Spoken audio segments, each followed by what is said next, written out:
नमस्कार, स्वागत है आपका आज तक पर। आपके साथ मैं हूं मीनाक्षी खंडवाल। दिल्ली से हम पहुंचे हैं देवभूमि उत्तराखंड में। उत्तराखंड क्यों आए हैं? क्योंकि कल है इंटरनेशनल योगा डे और योग दिवस पर पूरे विश्व में जो योग की राजधानी कही जाती है ऋषिकेश, हरिद्वार, वहां पर हम पहुंचे हैं और आज प्रकृति की गोद में यहां पर बैठकर आपको बताएंगे कि तीसरी लहर से बचने के लिए आपको कौन से योगासन, आयुर्वेद को अपने जीवन में लाने की जरूरत है। लेकिन ये सब बताने के लिए हमारे साथ स्वामी रामदेव मौजूद होंगे। स्वामी जी, आपका बहुत बहुत स्वागत है। और निरामयम में आके तो दिल खुश हो गया स्वामी जी। मुझे लगता है यहाँ पर जब कोई व्यक्ति पहुंच जाता है तो आधा ठीक तो ऐसे हो जाता है हवा से। मैं बड़ी बात बता रहा हूँ बाथम बहन, पहले ही दिन से बीपी की दवा बंद, शुगर की दवा बंद, थायराइड और बड़ी बात कह रहा हूँ टाइप 1 डायबिटीज की दवा बंद कर देते हम। और कुछ लोग चाहे लाख मुझ पर प्रश्न उठाएं, चाहे मुझे लाख कोसने की कोशिश करें, मैं कहता हूँ सारी दुनिया के मैं डॉक्टर्स को, साइंटिस्टों को, WHO को और सारी दुनिया की सरकारों को एक सन्यासी चैलेंज कर रहा है कि एलोपैथी में आप बीमारियों को कंट्रोल कर सकते हो। बीपी, शुगर, थायराइड, जो भी लाइफस्टाइल डिजीज, जेनेटिक डिजीज और तमाम तरह के SLEMS, autoimmune disease, ankylosing spondylitis, arthritis, asthma आदि। मैं पहले ही दिन से बात फिर कह रहा हूँ और ये आज तक के माध्यम से देश का सबसे बड़ा चैनल है, ये मेरी ब्रेकिंग न्यूज है। पहले ही दिन से मैं बीपी की, शुगर की, थायराइड की, आर्थराइटिस की, अस्थमा की दवाइयां बंद कराता हूं। पहले दिन इंसुलिन 70 से सीधा 7 पर ले आता हूं और 7 दिन के अंदर इंसुलिन बंद करा देता हूं, स्टीरॉयड बंद करा देता हूं। ये है योग की, आयुर्वेद की, नेचुरोपैथी की महिमा। यह है निरामयम की, योगाग्राम की, जो चारों तरफ आप पहाड़, यहाँ वादियां और यहाँ इधर की तरफ जाएंगे तो फिर देखो जल भरा हुआ है। योग दिवस है और योग ना हो, खाली बात छोंकते रहें तो बात ठीक नहीं है ना। इसलिए सूर्य नमस्कार होना चाहिए, भस्त्रिका, कपालभाति, अनुलोम विलोम, भ्रामरी, उद्गीत होना चाहिए, थोड़ी दंड बैठक होनी चाहिए, योगिक एक्सरसाइज, योगिक पोस्चर्स, प्राणायाम, मेडिटेशन और yoga for unity, yoga for piece, yoga for wellness, yoga for happiness, yoga for eternal happiness. तो ये तो योग की महिमा ये है कि जो योग करेगा, पहली बात तो वो रोगी नहीं होगा और दूसरी बात, यदि किसी कारण से रोगी हो भी गया तो दोबारा से निरोगी बन जाएगा। इसलिए सबको व्रत लेना चाहिए। कुछ लोग खाली इंटरनेशनल योग डे पर जो है ना, योग का शो जैसा कर लेते हैं और फिर योग को छोड़ देते हैं। लेकिन योग सिर्फ तस्वीरों तक या कुछ फोटोज तक, वीडियोस तक, यहीं तक भी लिमिटेड नहीं होना चाहिए। हाँ, छपास और दिखास तक सीमित नहीं रहना चाहिए योग। देखो, योग एक साधना पद्धति भी है, लेकिन ये चिकित्सा पद्धति भी है और ये जीवन पद्धति भी है। योग तो एक ब्रह्मास्त्र है। कोरोना से लेकर के कौन सी बीमारी योग से ठीक नहीं होती है। जो आपसे अभी मैं थोड़ी देर पहले कह रहा था, एलोपैथी में माना कि लाइफ सेविंग ड्रग्स हैं, उससे लोगों को हार्ट अटैक होने पर, ब्रेन हेमरेज होने पर, कोई लिवर किडनी फेल हो रहा है, लिवर किडनी ट्रांसप्लांटेशन में, यह माने कि सर्जरी में और लाइफ सेविंग ड्रग्स में, बाकी कुछ बीमारियों के टेम्परेरी कंट्रोल में 3% उसकी भूमिका है। 97% बीमारियों को हम योग से, आयुर्वेद से, नेचुरोपैथी से, जो होम रेमेडी, जो बहुत साधारण चीजें, उनसे ठीक कर सकते हैं। लेकिन दुर्भाग्य है कि बजट से 97% एलोपैथी को मिल जाता है। इससे बड़ी पीड़ा होती है। तो मैं आज तक के माध्यम से ये सरकार से भी आह्वान करना चाहता हूं कि कम से कम हमको बराबरी का बजट दे दो। भाई, गैर बराबरी का व्यवहार तो ठीक नहीं ना। गैर बराबरी कब है? हम 97% बीमारियां ठीक कर रहे हैं, BP, sugar, thyroid, arthritis, asthma, तमाम lifestyle disease, genetic disease, chronic disease, और हमको बजट मिलता है योग आयुर्वेद के लिए, उसके रिसर्च के लिए मात्र 3%। 3% में तो तनख्वाहें पूरी नहीं होती, रिसर्च कैसे होगा? इसलिए हमको 500 करोड़ पर रिसर्च के पर खर्च करना पड़ा। आगे और करेंगे, 5000 करोड़ का हमारा प्लान है। यानी ये अपील आप सीधे सीधे देश की वित्त मंत्री से, देश के वित्त मंत्री जी से, प्रधानमंत्री जी से, सरकार से कर रहे हैं और स्वास्थ्य मंत्री जी से भी। ओबियसली कोई एलोपैथी मंत्री थोड़ी है वो तो स्वास्थ्य मंत्री है ना। और स्वास्थ्य तो जो है वो इंटीग्रेटेड अप्रोच में हमको मिलेगा।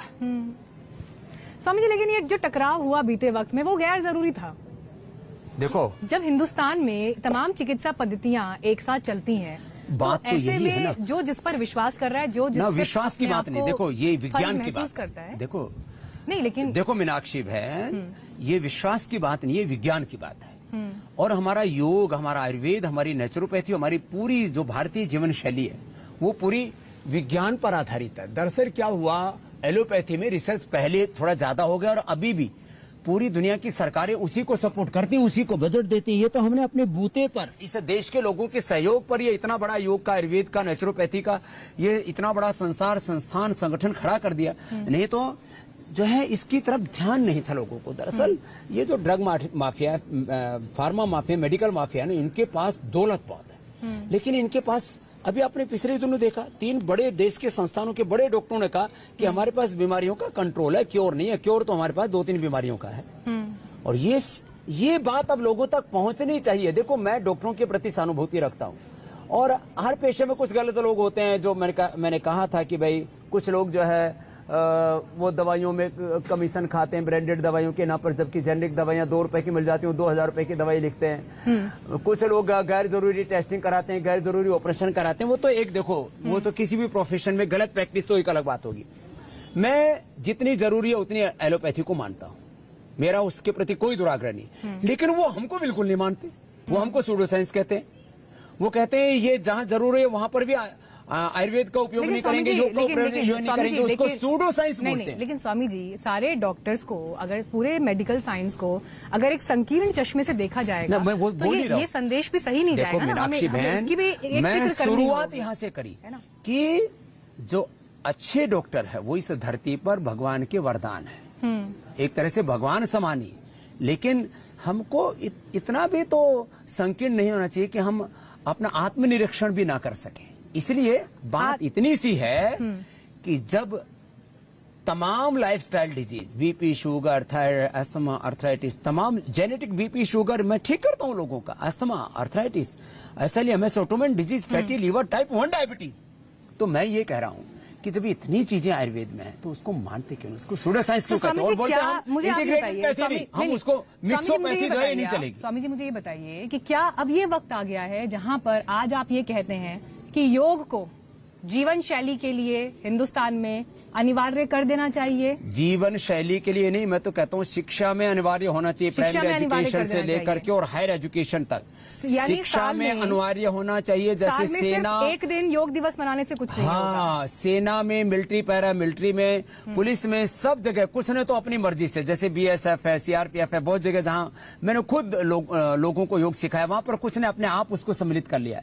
जहां जहां नहीं है, सरकारी इंस्टीट्यूशंस में, मैं तो कहता हूँ गैर, अरे लोग स्वस्थ रहेंगे तो कुछ करेंगे ना, चाहे एग्रीकल्चर है, चाहे इंडस्ट्री है, चाहे रिसर्च है, चाहे प्रोडक्शन है, चाहे विधायिका, कार्यपालिका, न्यायपालिका, मीडिया में, मैं तो कहता हूँ सब जगह योग अनिवार्य होना चाहिए। अब एंकर भी यदि बीमार हो गया तो फिर ब्रेकिंग न्यूज उसी की बनेगी। किसी को बीमार नहीं होना चाहिए। स्वामी जी, किसी को बीमार नहीं होना चाहिए। दूसरी लहर और में मैं सरकार से भी आह्वान करूंगा कि एक इंटीग्रेटेड पैथी, क्या बोला, इंटीग्रेटेड पैथी होनी चाहिए देश के अंदर। उसके लिए सरकार को एमबीबीएस के कोर्स में भी योग, आयुर्वेद, नेचुरोपैथी का थोड़ा पार्ट पढ़ाना चाहिए। जैसे हमको बीएमएस का हम कोर्स कराते हैं, बीएनवाइस का कराते हैं, तो एलोपैथी का कुछ पढ़ाते हैं ना पार्ट। स्वामी जी, अगर आप योग दिवस से हटके जरा कुछ और मुद्दों पर जिक्र करें, क्योंकि आप तमाम मुद्दों पर खुलकर अपनी राय रखते हैं, खुलकर बात रखते हैं। कोरोना की दूसरी लहर के बाद अब चुनाव का एक नया मौसम हमारे सामने है। उत्तराखंड में अभी बैठे हैं, यहाँ भी चुनाव होना है, राजनीतिक गतिविधियां भी शुरू हो गई हैं। उत्तर प्रदेश में चुनाव है, बड़ी हलचल उत्तर प्रदेश से लेकर दिल्ली में है। आपको लगता है इस बार हार और जीत कोरोना के बाद की जो स्थिति रही, दूसरी लहर में जो स्थिति रही, हार और जीत का फर्क वो तय करेगी स्थिति? ये सच है मीनाक्षी जी, जिन्होंने अपनों को खोया है, आदमी बाकी चीजों की शॉर्ट मेमोरी होती है, भूल जाता है, महंगाई भूल जाता है, बाकी भी चीजें, बेरोजगारी थोड़ी देरों के लिए, और छोटे छोटे दूसरे सोशल पॉलिटिकल इश्यूज भूल जाता है। लेकिन अपनों की मौत का गम वो उसके अंतिम श्वास तक रहता है, इसलिए इससे असर तो पड़ेगा। लेकिन जिस तरह से अब तैयारी करने में लगे हमारे प्रधानमंत्री मोदी साहब, यदि आप स्पेसिफिकली बात करें उत्तर प्रदेश की और उत्तराखंड की, तो यहाँ पर तीर्थ सिंह रावत जी और उधर हमारे योगी आदित्यनाथ जी, तो मुझे लगता है काफी चीजों को रिकवर कर लेंगे। माने लोगों के जख्मों पर, घावों पर मरहम लगाने से लेकर के, उनकी सहायता करने से लेकर के, उनके लिए जो भी वो बेस्ट प्रोवाइड कर सकते हैं, अपने मेडिकल सर्विसेज से लेकर के हेल्थ, एजुकेशन लेकिन और दूसरे स्वामी जी, ये सोशल बात पाने भी को तो- अच्छा करने में लगे हैं वो। स्वामी जी, लेकिन ये बात भी तो गले नहीं उतरती ना, जब हम जमीन पर ये देखते हैं कि इतनी भयंकर स्थिति थी और ऐसे ही वक्त में हम देखते हैं कि उत्तराखंड में ही 1 लाख टेस्ट जो है वो फर्जी हो जाते हैं। ये सरकार को मालूम नहीं चला या सरकार को पता था? ये तो सवाल उठेंगे ना इस तमाम बातों पर। देखिए, जिसने भी गलती की है उसको सजा मिलनी चाहिए और दोबारा से इस तरह की गलती नहीं दोहराई जानी चाहिए। ये किसी भी प्रकार से ये जो एक पूरा, मैंने कई बार इस शब्द का, तमाम लोग लेकिन जो इसके लिए जिम्मेदार है, उन पर आपराधिक मुकदमा क्यों ना हो? हाँ, आपराधिक मुकदमे ही नहीं होने चाहिए। मैं तो कहता हूँ ये तो पूरे मेडिकल टेररिज्म है तो पूरा। इसलिए आपने देखा होगा जब मैंने पहली बार मेडिकल टेररिज्म शब्द का प्रयोग किया, जब मैंने जो है मेडिकल अनार्की का इस्तेमाल किया और जब मैंने इस मेडिकल करप्शन का नाम लिया ना, तो लोग कहते हैं ये क्या कर दिया, अरे ये करने वाले कौन है? अरे भाई, कर रहे हैं ऐसे लोग। तो सच में आपने ठीक कहा, उनके ऊपर अपराधी मुकदमे दर्ज नहीं होने चाहिए। उनके लिए जो कठोर से कठोर दंड बनता है, क्योंकि उन्होंने मानवता को शर्मसार किया, उनको बख्शा नहीं जाना चाहिए।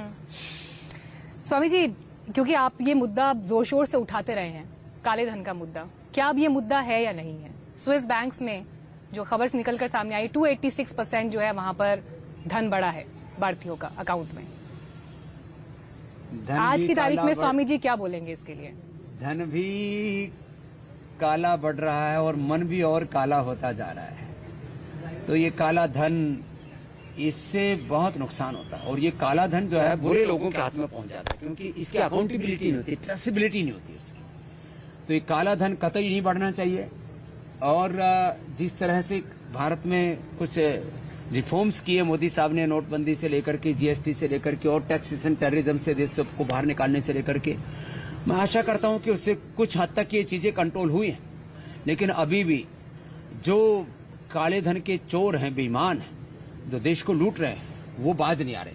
उन क्या पर स्वामी कार्रवाई होनी रामदेव चाहिए। इस मुद्दे को फिर उतने ही पुरजोर तरीके से उठाएंगे जैसे हमने स्वामी रामदेव को पहले देखा था? दरअसल मैंने ये काले धन वाला जो मुद्दा है, ये मोदी जी पर और इस वर्तमान केंद्र सरकार पर अधिक छोड़ दिया है। काला मन वाला हिस्सा ठीक करने का मैंने उत्तरदायित्व ले रखा है और जब जरूरत पड़ेगी तो हम तो साधु संत फकीर हैं, जो देश हित में होगा वो करेंगे। आपने सरकार के ऊपर ये मामला छोड़ा। स्वामी जी, चलते चलते मैं आखिरी सवाल आपसे और पूछना चाहूंगी, और ये मामला करोड़ों लोगों की भावनाओं से जुड़ा हुआ है, लगातार खबरों में है। अयोध्या में हम देख रहे हैं कि चंदे को लेकर, जमीन खरीद को लेकर जो आरोप लगाए हैं अलग अलग लोगों ने, अब एक के बाद एक नए खुलासे वहां पर हो रहे हैं। लेकिन ऐसे में वो लोग जिन्होंने दिल से भगवान राम के लिए मंदिर बने, उसके लिए चंदा दिया, क्या ये उनकी भावनाओं के साथ खिलवाड़ नहीं है? और क्या इन आरोपों की निष्पक्ष रूप से एक जांच नहीं होनी चाहिए? स्वामी रामदेव इस पर क्या कहते हैं? देखिए मीनाक्षी जी, राम मात्र एक व्यक्ति नहीं, वो हमारा धर्म है, हमारी संस्कृति, हमारी आत्मा है, वो हमारी स्वाभिमान है, वो हमारे लिए भगवान हैं, वो हमारे पूर्वज हैं, जिस रूप में भी हम उनको मानते हैं। और कोई भी राष्ट्र अपनी जड़ों से यदि जुड़ा नहीं होता है, अपने स्व से, अपनी निष्ठा से नहीं जुड़ा होता, तो खड़ा नहीं होता। तो मर्यादा पुरुषोत्तम श्याम का मंदिर मात्र एक मंदिर नहीं है, वो खाली ईंट पत्थर और कोई एक स्ट्रक्चर नहीं है, वो हमारा कैरेक्टर है। इसलिए राम मंदिर के संदर्भ में किसी भी तरह की कोई बात आती है तो यह मन को बड़ा आहत करती है। लेकिन जितना मैंने देखा है, चंपत राय जी से लेकर के और राम मंदिर के और भी बहुत से ट्रस्टी, उनके जो कोषाध्यक्ष हैं पूज्य स्वामी गोविंद देवगिरी जी, बड़े तपस्वी महात्मा हैं, वो जीवन में कभी भी पूज्य गोविंद देवगिरी जी महाराज, वो कोषाध्यक्ष, वो कभी भी गलत काम तो बर्दाश्त कर ही नहीं सकते, उनके डीएनए में नहीं। अयोध्या के मेयर जो हैं, उनके भी परिवार का ऐसे जमीन खरीद में नाम सामने आता है, तो क्यों ये आरोप लग रहे हैं? ये आरोप लगना तो दुर्भाग्यपूर्ण है ही। अब इसमें जो अंदर का मैकेनिज्म है, क्योंकि आप भी जानते हैं जमीनों का मामला ये इतना सीधा नहीं है कि हम कोई भी बयान में उसको समेट सके। कितना जमीनों के अंदर अभी भी, अब आपने पहले भी जिक्र कर दिया काले धन का, कितना जमीनों में कैश लगता है, कितना जमीनों में चेक लगता है, चाहे मीडिया वाले हों, एमएलए हों, एमपी हों, सीएम हों, पीएम हों, सब जानते हैं। अब कुछ चीजें तो ऐसी है ना जो मतलब हर आदमी ने फेस की हुई है। जी। आप यदि मुझसे पूछें कि इस हिंदुस्तान में क्या कोई एक भी आदमी होगा जो ये कह सके जांच होनी चाहिए कि जमीन में कुछ भी काला नहीं होता है। समझे? कहीं भी की जमीन हो, घर की जमीन हो, जांच होनी चाहिए स्वामी जी। जहां आज तक का स्टूडियो बना होगा, जहां आपका भी घर बना होगा, कॉलोनी बनी होगी, नहीं लेकिन स्वामी जी वहां आरोप पर है, भी अगर आरोप कुछ लग ना रहा कुछ है, चीजें होती अगर है। आरोप लग रहा है तो जांच होनी चाहिए क्या? देखिए जांच तो मुझे मैं आश्वस्त हूँ कि विश्व हिंदू परिषद, आरएसएस, बीजेपी और राम मंदिर ट्रस्ट के सभी ट्रस्टी ठीक है सर। इस विषय में पूरी तरह से दूध का दूध पानी का पानी कर देंगे। चलिए और आपने उनको यहाँ करना पर ही स्वामी जी बड़ी बात कह दी। इसी नोट पर बहुत बहुत धन्यवाद स्वामी जी इस कार्यक्रम में हमारे साथ जुड़ने के लिए और बहुत सारी शुभकामनाएं चाहूंगा आपको जी। मीनाक्षी जी।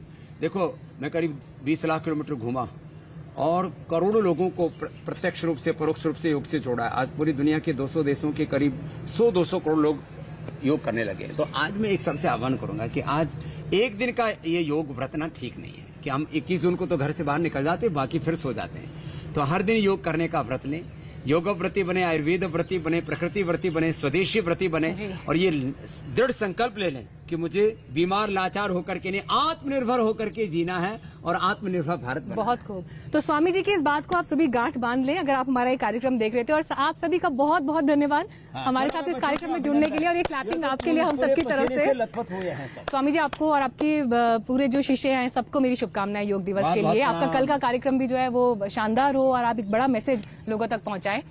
इसी के साथ हरिद्वार से निरामयम से हमारी इस खास पेशकश में इतना ही। देश और दुनिया की बाकी खबरों के लिए आप देखते रहिए आज तक।